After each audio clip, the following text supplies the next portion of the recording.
Па, како прво, нон-стоп се поднесуваат барања од сите обвинети, осомничени, за враќање на службени на пасоши, за издавање на службени, за определени патување што се неопходни. Истото се случи и со Орце Камчев, а истото се случува и со други лица, осомничени обвинети, за кои за времен период им се дава од образложени причини да отсуствуваат од Република Македонија, а тоа со цел да не се попречува ниту истрагата, ниту судењето, бидејќи има други мерки кои исто така ги почитуваат осомничените и обвинетите.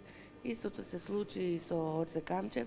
Знаете вие дека презумпцијата на невиност, иако можеби не секој пат во овој случај е многу важна, дека додека не се осуди човек, секој е невин и мора да дозволиме да протокот на финансиите, на сметките, на правните лица, на овие лица кои се осомничени, да продолжат, бидејќи се работи за многу вработени во тие правни лица, кои исто така треба да земаат месечни надоместоци и други надоместоци, да се работи во конкретниот случај и за пациенти.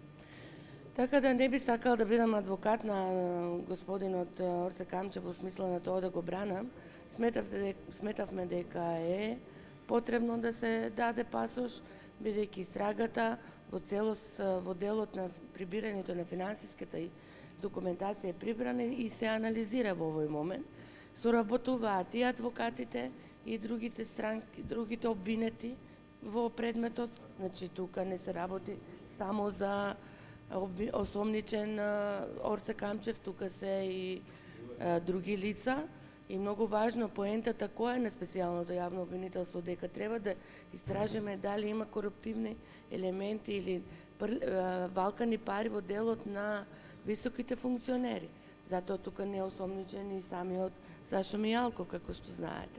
Другите лица се помошници на Орце Камчев. Тие сите исто така имаат мерки кои се уште важат, како што важат и за Орце Камчев, што морам да кажам дека овој момент не можам да ви кажам кој точно, затоа ќе има понатаму информација, бидејќи веќе дадов налог да се направи една информација до новинарите.